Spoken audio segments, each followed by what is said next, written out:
Everything only God can tell. We can only get glimpses of it. I'm just a medium. It was a gift. It's still a gift. I was 8 years old.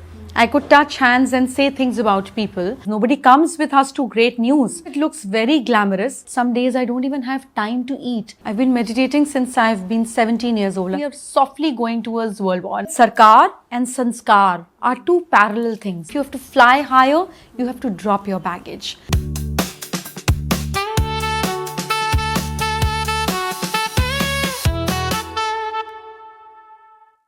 Hello and welcome. I have the very famous, the person I think everybody in 2026 wants to speak to, Jai Madaan. Welcome. That's very sweet of you. No, I mean, it's January 2026. Who better to have a conversation with than the person who can tell us everything about 2026? Not everything. Everything only God can tell. We can only get glimpses of it. Sometimes blurred, sometimes clear. But He is the Almighty. We can't even be a drop of the ocean. But also. aapke saath, I mean, you know, everyone's like, Acha, she will at least give us the right direction. Okay, so I actually wanted to start with you.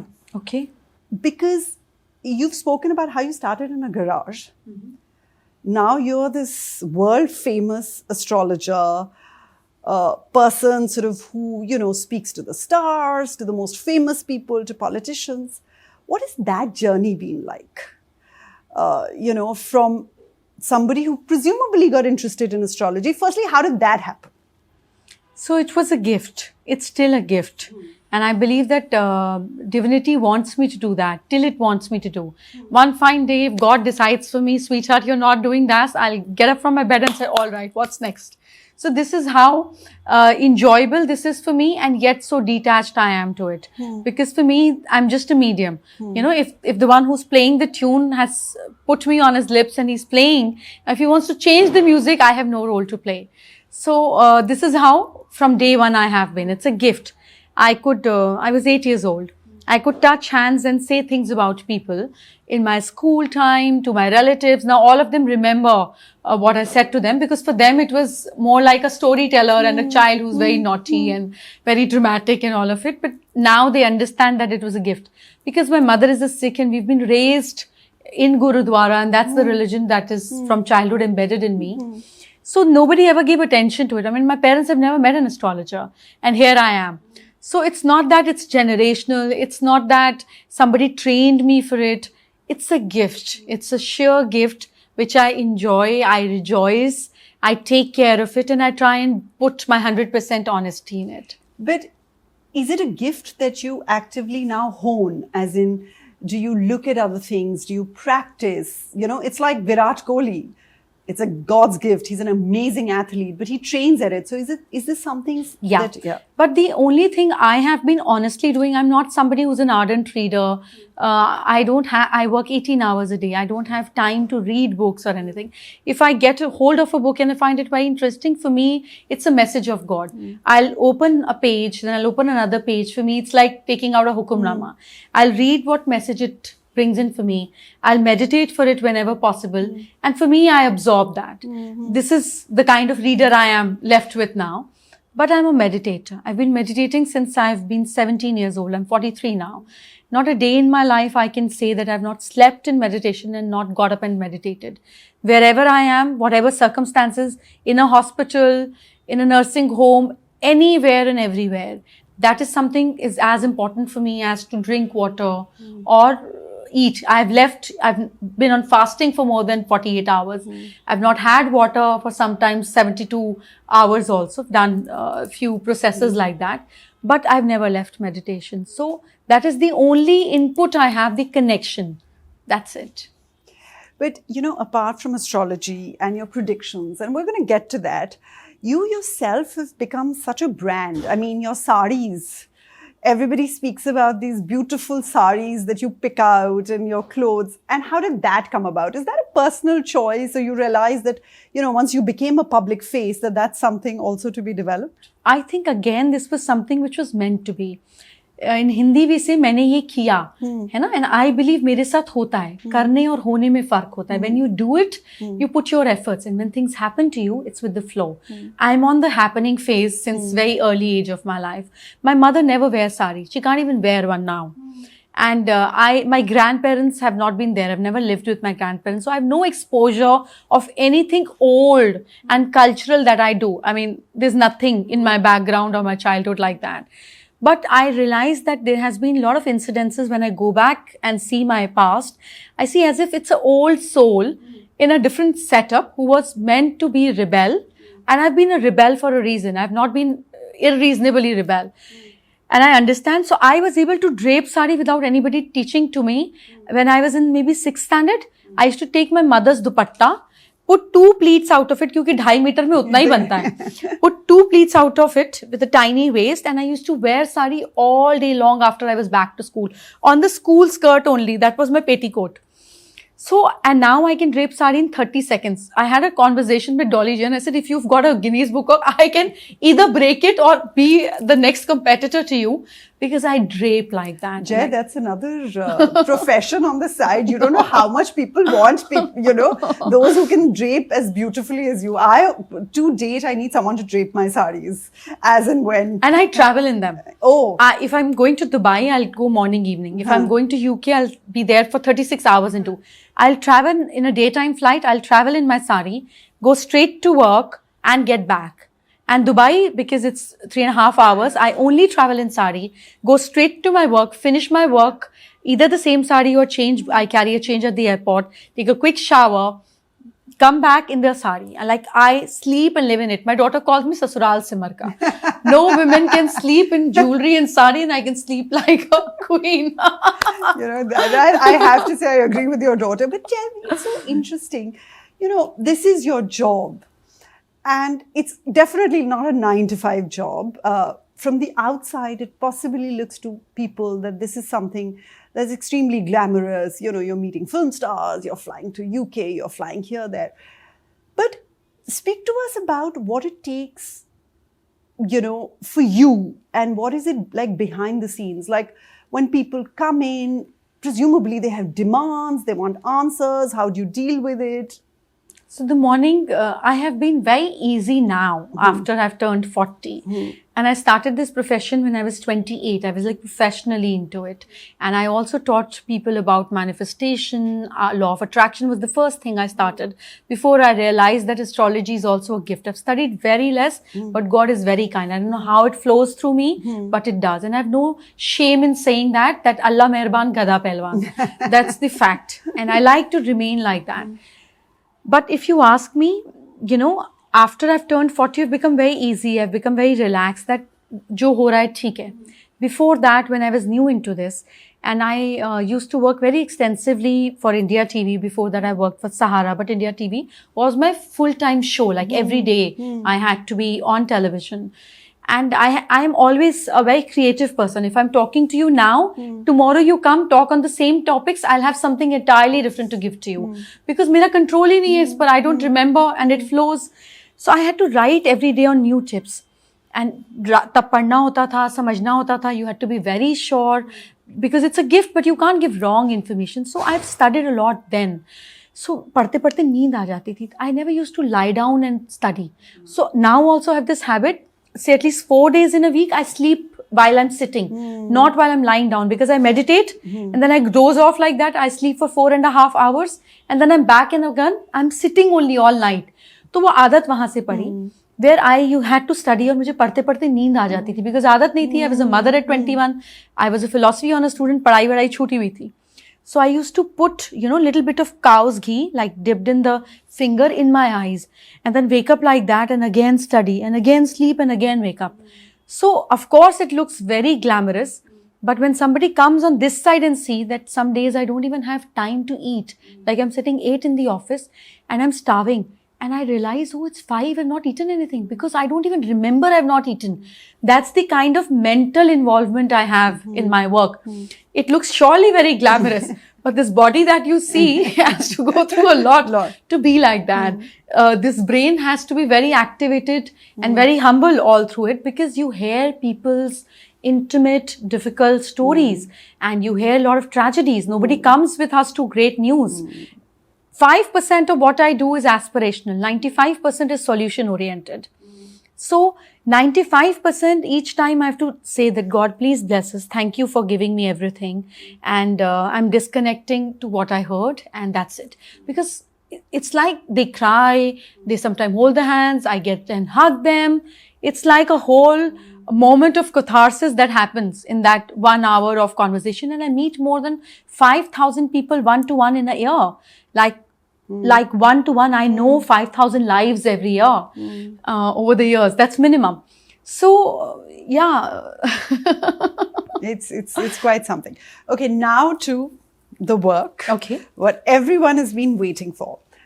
So, if you go onto any social media site now, there are sort of a million people talking about 2026 and how, this year is going to change. And if you actually see all of them, it kind of seems it's going to be great for everyone and also not great for everyone. So what is really the truth? Why is 2026 sort of being seen as this incredible year and after so long? Each year they talk about something being incredible. Yeah. And because each year it's different. Of course, last year was very difficult. We saw a lot of not too good things in the matters of calamities and tragedies. The same comes up this year also. It's going to be a difficult time till July. And you can see it all across the countries. As I told people 2 years back also, that we are softly going towards world war. Now, the world war we're talking about is not the kind of world war where we're talking that, it's like all the countries are involved and soldiers are going. No, it's a different phenomena now. It's about drones fighting with each other. It's like grabbing space from each other. It's like grabbing resources from each other. That's what the new order of world is. So this year we're going to see a lot of new orders settling up. This is right, this is wrong. What is wrong could also be right. So there's a lot of re-establishments happening. The world, as we see by 2027, next 2 years, this year and next year, will be divided into two supreme separate powers altogether. So right now we're talking about one ruling power. Here we are talking about emerging two strong powers. So we'll see things divided into two different sections by 2027 end. And anything that is happening, a major transition, Rome wasn't built in a day. It's a transition. We softly see, starting from Operation Sindoor and Trump getting into picture, and then now Trump in Venezuela, and then, comfort towards Israel, and then Israel and Iran. You see, it's all connected with two supreme powers, but one taking different set of countries and the other taking different set of countries. So we see these strong movements happening till July. And this is where we are going. Now, if you ask me, you and me in daily time, is your job going to be secure? For sure. Are you going to get great news on television? No. But does that affect you? No. You just feel bad, you feel sad, you feel helpless, and you do nothing about it. It's just like you're going on your friend's mother's cremation. You cry, you feel sad. As you step out, you make 4 phone calls and you're back on job. That's what we all are doing. We're talking about the children in Gaza. We're talking about women there. We're talking soldiers there. What are we doing about it? Nothing.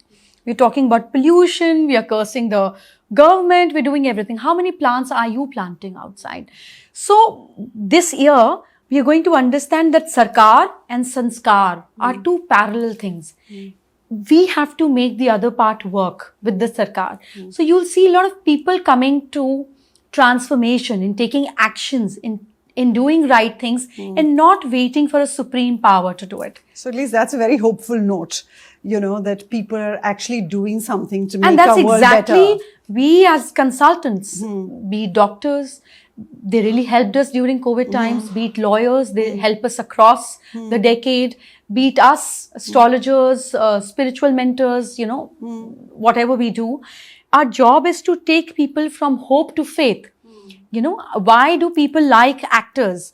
Because the actors can change your manosthiti. They can change your mental and the emotional frame. You're paid for it. Nobody has died there, but you're going to watch and cry. So they have control over your emotions.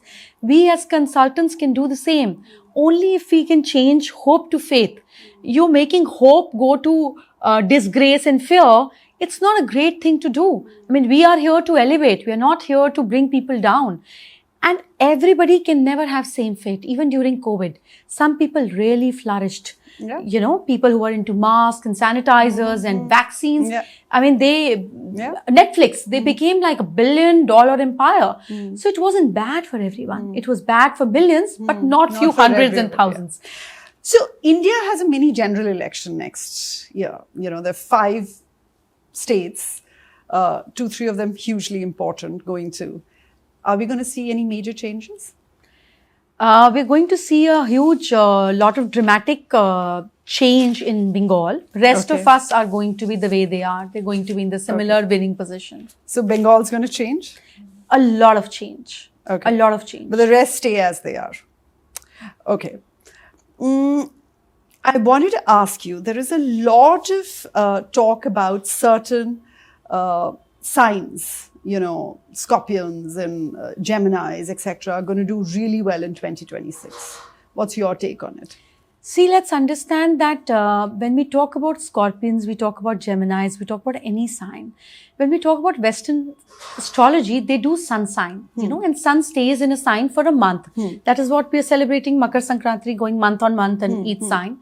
But we in Vedic astrology, and most of the Western astrologers also believe in Vedic astrology because it's more precise, it's more pinpointed. We talk about moon sign. We don't talk about sun sign. So first one needs to have clarity whether you're checking your moon sign or sun sign. Otherwise you'll say that, oh, this is not true. It didn't happen with me last year, or it's not happening with me, because maybe they're talking about sun sign and you're checking moon sign, and they're two different things. So first check, what are you looking at? Now, next thing is that there are some general things and then there are some specific things. If you have fever and you have paracetamol, you will surely be okay. If you have headache and you will have Disprin, you will feel better. If you have constant headache for 20 days, are you going to keep popping Disprin? No. You're going to get a test done and you're going to go to a doctor. You'll see an expert. So if you have generic issues or you have no issues, or you just want to do certain things just to make things better, like little better, absolutely follow what Scorpions, Geminis, this and that and here and there. Sure. If you want it very, very specific, then you need to meet an expert, because generic don't work. It never works. That's how it is. So, you know, there is also a lot of talk about what is called the Rajyog. Explain to our viewers what is Rajyog, and do very few people have it? Does everybody have it? What does it mean? Okay, so if you're born in a great family and you're born in a biggest, suppose you're born in Ambani family or Adani family with this generational wealth, or Birlas or Tatas or like that. So that is a sort of Rajyog. You know, now whether you work or not, you have a certain amount of set legacy for you. You will be a part of a trust, and you will have hopefully a comfortable life, a house, wife, kids, all of it, blah, blah, blah. Now, you have no decision or authority on where you will be born. So that's your Sanchit Karmas. That's something where destiny plays a role, that where you would be born. No matter how bright and how sharp you are, if you're born in your driver's house, or in the worker who's working for you, or in the close by person who's sweeping and cleaning the floor, and you're born there, surely you're going to achieve what you want to achieve. But the struggle is going to be like 100x more. And sometimes people born in great families also have great potential. You see a lot of political kids, or the kids of film stars, great film stars. What a great potential, great visibility, opportunity, learning, money, everything. But what have they done to themselves? I mean, are they great like their parents? No. So some bit of Rajyog talks about that what you have, but rest is about what you made out of it, right? Got it. So if you are lucky, then your Rajyog will involve 9th house, which is the house of destiny, luck. What you got and you did nothing for it. It just came to you. You call it your past karmas. You give whatever story you want to give to it, because that's the only rational story we get, which I also believe in, by the way. But it's a story. I've not seen, you've not seen. We believe because we have no other explanation to it. But if you're born in a good family, that's the point of destiny. Now, if your destiny is attached with your body, You will be born beautiful, you'll be born with beautiful skin, great future, and great features, and vanity opens many doors. So that is one Rajyog. Now, if this destiny is attached to your career, you'll suddenly be picked up by somewhere walking like a cabinet minister. This girl is very bright. Pick her from this news channel and bring her into the media house of government. You're paid well, you're grown well, you get more opportunities. So your career gets connected with your luck. You have no role to do. Similarly, if you have great friends and they're good, strong political people, and you say, you know what, I like you and I'm starting a business and I just want you to take care of it. I'll do 20% shares in your name. You did nothing about it. You were just present with a nice man who trusted you. That is it. So destiny attached with any area of life. So luck. Yeah, it's opportunity. I don't call it luck. I call it an opportunity. It just makes the flow so nice and smooth and you're like, oh, really? Yeah. Is that so? Now, this is one bit of it. So everywhere you need a push of luck to make the Rajyog happen. Sometimes you have a lot of luck by your side. Sometimes you do a lot of efforts like Rahul Gandhi. But is it favoring you? So that is the 11th house, which is about fulfillment of desires. Wherever you add fulfillment of desires or 11th house, it means that even if you're working hard, you'll be getting reward of it. Is he ever going to be Prime Minister? You've spoken about him. I have, and I've seen him very closely also. I believe the coming up Congress generation has brighter move. I think Rahulji will be behind the scenes like his mother and will be a better performer, and that will happen. But is Congress ever coming back? Everything comes back. Interesting. 2029? No. Oh, okay. Okay. Tell me, we were talking about signature analysis, and that's something a lot of corporates are talking about nowadays. What is that about? So all of us as young children were taught in school to write in a cursive way. So when you finished your dotted A's and your dotted B's and your dotted D's, when you started actually writing, none of you wrote in the same way we were taught.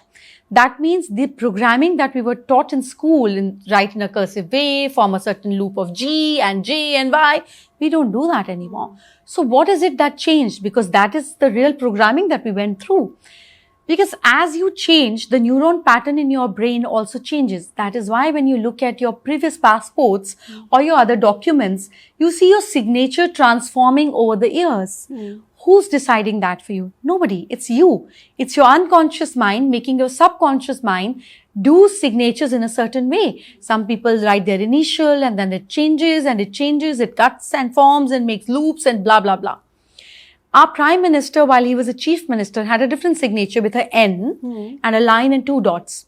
The moment he became Prime Minister, before that, when he, signed his document to be given as a Prime Minister, was a different signature. Now, there are no coincidences in life. Everything is planned, understood, and it's applicable. But now when we say this, how does it even work? So if you sign a check and send it to the bank, which is not the correct signatures, do you think the bank is going to clear the check? No. Even if you put your signature, put a stamp, make it self-attested, if it's wrong, it's wrong. Yeah. So legally, you're only known by your signature. If you make a will and you are hallucinating and you're not in great frame of mind and you do a wrong signature, no matter how much you love your child, anybody challenging it is not going to accept. So your legal growth, finance, wealth is decoded by your signature. And nobody decides that other than you, because that's imprint of your subconscious mind. And now I am saying that if we read it, we understand that what is your pattern of wealth is. And if you want to change your pattern, you got to change something outside that you're making. So are you saying that there is a way people can change their signature that can help them become wealthier? It's not 99%, it's 101% it happens, because you're creating a different neuron pattern in your brain, signing each time, telling yourself, oh, not this, this. That means you're making a strong, rational change in the pathways of your brain. How is it that is not going to bring a change? Tell me, you go on a holiday for 3 days. You stay in the home, a much more comfortable life. You go, pay for an extra room, seeing greenery or sea, where you're not going to jump out of your window. But just by being there for 3 days, you feel so transformed, you feel so regenerated. And you're trying to say that you're doing a constant change and an effort to bring some outer change into your inner world, and that is not going to work. Interesting. Okay, before we get to the rapid fire, I want to ask you two questions. One is, what do you say to skeptics who say this is all bunkum? There is nothing in astrology. What do you say to them? People say that for God also. And I tell them that it's great if you feel that. It doesn't matter whether they believe it or not. It matters, are they progressing and evolving? I am not here to transform people from non-believers to believers. There's no religion I'm converting people to, and neither it's my area of interest. If you don't believe in it, and if you believe in positivity, if you believe in good karmas, if you believe in creating happiness for other people, if you're believing in learning and evolving, I am on your side. I don't want you to follow this science and get into a vicious circle. It's a guiding science. You should only seek guidance when you need. It's an addiction also. If you love milk... Sorry, I want to interrupt you there. Have you told people who've come to you saying, okay, now this is an addiction for you, you don't need it? Every time, every client, when the moment people gets up from a chair and they are moved and they are emotional and say, when do I see you next? I said, never. If you need me, I'm there. Please, I'm done. This is done. We are over here. It's fine. Just do what I've told you to do. And whenever something good happens, thank to God, because He's the medium. I'm just a tiny little, He's the source. I'm just a medium. And you don't thank mediums. If somebody has shown you Taj Mahal, they've charged you for it and they've shown you Taj Mahal. They know better than you. That's it. Now, each time you rejoice Taj Mahal, you're not going to keep thinking about the stupid guide who met you on the way. So, Jai, also, you are now this huge public personality. I think all of India definitely knows you, if not people outside. But your private life, you've always kept it very private. You have children, you're married. Was that again a very conscious effort in that you didn't want all of that into the limelight? No, it's not true. I think a lot of people know a lot about me, but my team told me a year and a half back that about me, the most searched thing is that Jai Madaan's husband. People don't know who is he? Is he there? Is he not there? I have a husband, one husband, and married since 22 years now. And he's very silent, he's very shy, he's very calm, he's very composed. And people ask me, do you get enough freedom? I said, nobody gives me my freedom. I choose my freedom. I'm somebody who doesn't wait for permissions. I live my life unapologetically. And that is how I am. But as far as social media is concerned, I have always believed I might travel in the bestest possible ways, how anybody would, eat best, live best. But what is it contributing in your life if I'm sharing it with you? Anything that I come across on social media or talk about has to contribute in your life. If you're giving me 30 seconds or 90 seconds of your life, I have to give some value to it. Otherwise, what is the point? I'm not in entertainment business. I'm in edutainment business. I might look good on the screen. That's an added advantage, but that's not the only advantage. I'm here to contribute. You're feeling happy looking at me of what I'm wearing, what I'm not wearing, where am I sitting? Great. That's bonus points. Don't forget the real point. I'm pointing at the moon. Don't focus at the finger. Look at the moon. So if I'm not contributing about my personal life and private life, why would I put it across? It's stupidity. There is so much from chakras to palmistry to vastu that I want to ask, but just sadly with us also there is a time limit. So here's a quick rapid fire. One palm line that instantly signals power, success or authority. So if you have a line which is under your middle finger, it basically starts from down, which reflects about your fate, your career, your growth, which tells you... Mine. Yeah, of course I'm going to see yours. Where it shows that how opportunities strongly will come to you. It's called fate line, which itself reflects where you get benefits of things outside your control. That's a beautiful thing. One planetary placement that screams born leader. If the 10th house lord is strongly placed with 11th, a house of power is 10th house, a house of fulfillment of goals is 11th house, a house of luck to make it smoothly happen, with no push and pull, is 9th house. When these houses are connected or their bosses are connected. It's like I am very close to my mother and I have a house party. And my mother is a great administrator. And my father is fabulous in finances. And I have a house party, which is maddening. I have to attend people. Somebody got to see what is coming in the kitchen and somebody is going to handle the staff. If 3 of us are working together, will this party be success? The chances are very strong because I have a great team. So a team of 9th house, 10th house and 11th house planets makes a great team for a great life. A zodiac sign that's going to do really well in 2026. Leo. My husband's a Leo. That's good news. Good. Something is coming home. Okay. A planet that can suddenly change someone's destiny overnight. All the planets can, but Rahu is one of it which really shakes you up and change you even before you get up and you're like, oh, I'm in a different island. That's how it does. Do palm lines change over time? Yes, they do. And your left hand palm lines and your right hand palm lines are also different. This is your subconscious mind and the working hand could be either ways. Okay. The working hand is your conscious mind. Right. So what you've got and what you make out of it are always different. Interesting. In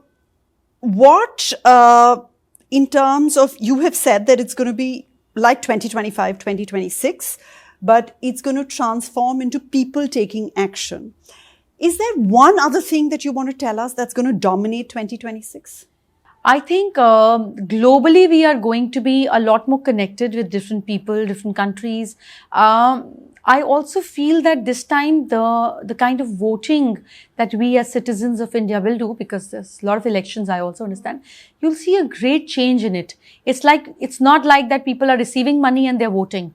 It's going to be, even if they're receiving money, it's going to be very wise, conscious, sensible, correct voting we'll see this time. So people are going to take a lot of charge in their hands as a collective society. Very interesting.